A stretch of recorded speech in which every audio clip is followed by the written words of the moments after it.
you that learning is a joy and teaching a pleasure. Here we are with the remote teaching and learning process to bridge the gap.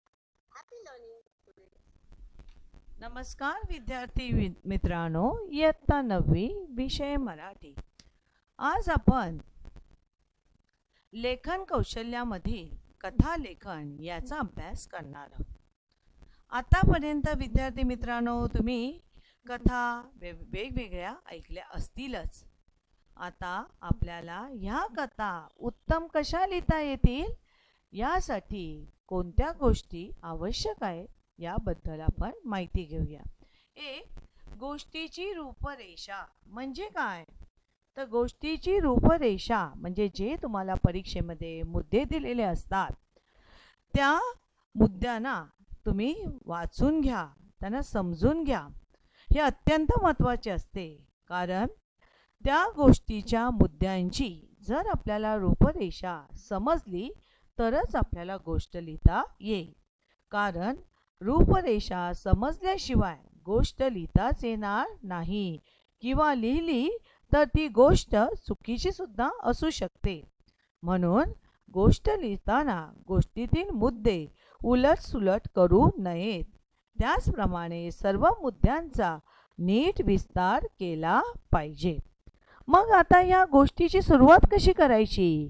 तर गोष्टीची सुरुवात अत्यंत चित्तवेधक, अतिशय आकर्षक करावी. थोडक्यात की वाचकाची उत्कंठा जागृत व्हायला हवी. म्हणजे पुढे काय आहे ती गोष्ट तो वाचण्यासाठी प्रेरित झाला पाहिजे. त्याचबरोबर गोष्टीतील पात्रांना व स्थळांना आपण नावे दिली पाहिजे. म्हणजे आकर्षकता ह्या गोष्टीमध्ये असली पाहिजे. मग या गोष्टीची भाषा व विस्तार कसा करायचा आहे ते पाहूया. तर गोष्टीतील संबंधित दृश्याचं वर्णन करावं. पात्राच्या तोंडी आवश्यक असे संवाद म्हणजे डायलॉग घातले पाहिजे. अर्थातच ते संवाद महत्त्वाचे असले पाहिजे. गोष्ट भूतकाळात लिहायची, परंतु पात्राच्या तोंडी असणारे संवाद कोणत्याही काळातले असू शकतात. मग गोष्टीची भाषा ही साधी सोपी असावी. अक्षर सुंदर काढावे, खाडाखोड करू नये. शुद्ध लेखनाच्या नियमाचे पालन करावे. योग्य ठिकाणी विरामचिन्हांचा वापर करायचा. वाक्प्रचार, म्हणी गोष्टीत वापर केल्यामुळे ती गोष्ट आकर्षक व प्रभावशाली बने. मग गोष्टीचा शेवट कसा करायचा? तर गोष्टीचा शेवटही प्रारंभ एवढाच महत्त्वाचा असतो. गोष्टीचा शेवट आकर्षक व आटोपशीर असणं आवश्यक आहे. गोष्ट संपल्यावर ती वाचकांच्या मनावर त्यामुळे परिणाम व्हायला हवा. वाचकाच्या मनात थोडा वेळ तरी ती गोष्ट रेंगाळत राहायलाच हवी. अर्थातच वाचकाला त्या गोष्टीमधून काहीतरी ज्ञान प्राप्त झाले पाहिजे. आता ह्या गोष्टीचं शीर्षक कसं असावं? तर गोष्टीच्या सुरुवातीला मध्यभागी गोष्टीचं शीर्षक लिहायचं आहे. हे शीर्षक त्या गोष्टीशी संबंधित असावे. हे शीर्षक 1 किंवा 2 शब्दांचेच असावे. अर्थातच शीर्षक कधीही वाक्यामध्ये किंवा प्रश्न स्वरूपात लिहू नये. मग प्रत्यक्ष गोष्ट कशी लिहायची आहे त्याचा नमुना आपण पाहूया. बघा, खाली दिलेल्या मुद्द्यांवरून कथा तयार करा आणि कथेला योग्य शीर्षक देऊन तात्पर्य लिहा, असा प्रश्न तुम्हाला प्रश्नपत्रिकेमध्ये विचारला जातो. मग आता हे जे मुद्दे दिलेले आहेत ते आपण वाचायचे. त्याचबरोबर मुद्दे समजले नसतील तर एकदा दोनदा वाचून त्या गोष्टीची रूपरेषा समजून घ्यायची. बघा, मुद्दे दिलेले आहेत. एक म्हातारा डॅश, 2 नोकर डॅश, कोंबडा हरवला की म्हातारा उठे डॅश, नोकरांना उठून काम करायला सांगे डॅश, नोकराने विचार करून कोंबड्याला मारणे डॅश, म्हाताऱ्याचे वेळी अवेळी उठणे डॅश, नोकरांना उठवणे डॅश, नोकरांना पहिल्यापेक्षा जास्त काम डॅश, पश्चाताप तात्पर्य. आता आपण कशी गोष्ट लिहिली आहे ती पाहूया.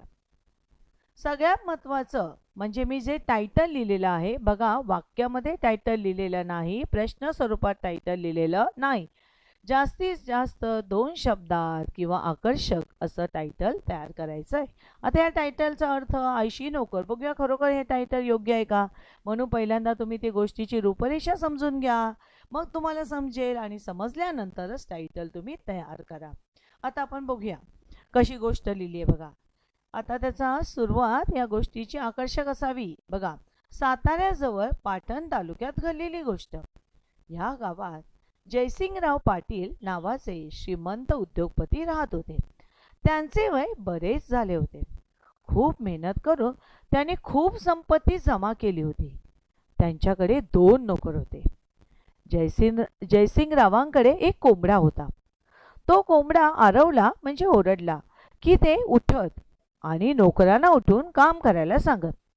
दोन्ही नोकर अतिशय आळशी होते, कारण कोंबडा सकाळी पहाटे लवकरच उठायचा. त्यामुळे या नोकरांनाही लवकर उठावं लागायचं. बघा, पहाटे लवकर उठणाऱ्या कोंबड्याचा त्यांना अतिशय राग यायचा. पण करणार काय? मालकाची आज्ञा त्या नोकरांना पाळावीच लागे.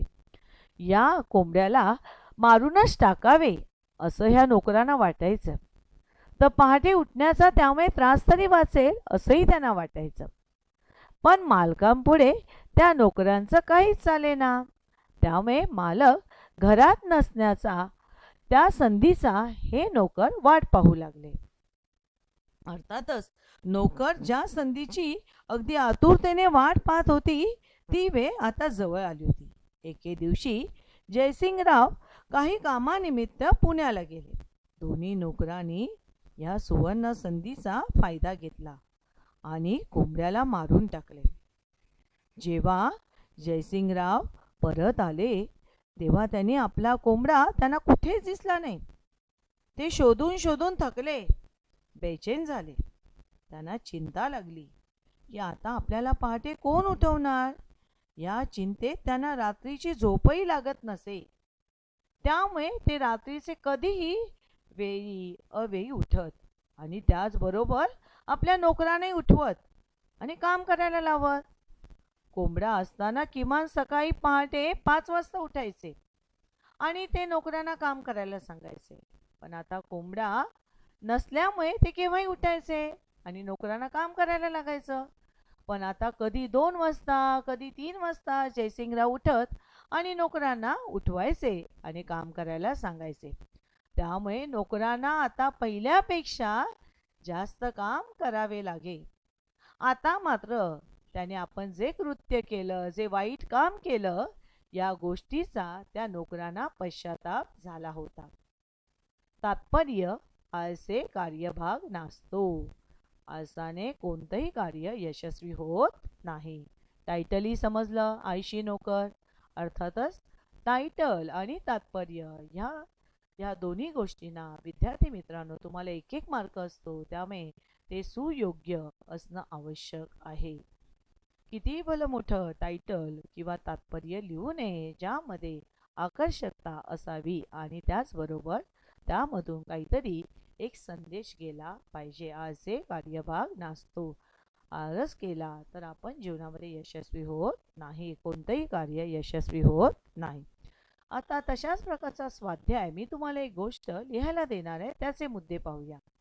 ह्या मुद्दे व्यवस्थित वाचा आणि यावरून तुम्ही कथा लिहा. मी एकदा वाचून दाखवते. खाली दिलेल्या मुद्द्यांवरून कथा लिहा आणि कथेला योग्य शीर्षक द्या. मुद्दे. एक लहान बालक गरीब आई वडिलांबरोबर झोपडीत राहतोय. पावसाळ्याचे दिवस डॅश भयंकर वारा व पाऊस डॅश रेल्वे रूळ उखडणे म्हणजे रेल्वेचे ट्रॅक तो निघालेला आहे ते त्याच्या नजरेत आलं.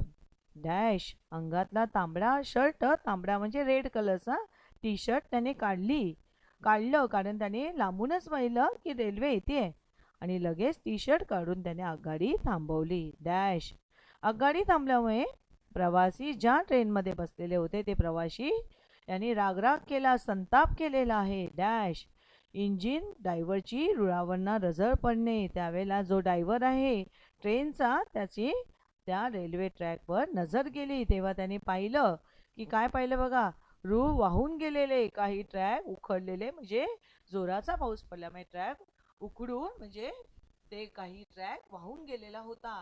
अर्थातच या मुलांमुळे सर्व प्रवाशांचे प्राण वाचले आणि म्हणूनच या मुलाचा राष्ट्रपतीद्वारे काय झालेला आहे, गौरव करण्यात आलेला आहे. तात्पर्य: अर्थातच ही कथा तुम्ही तुमच्या नोटबुक मध्ये लिहा आणि त्याला योग्य असं शीर्षक द्या.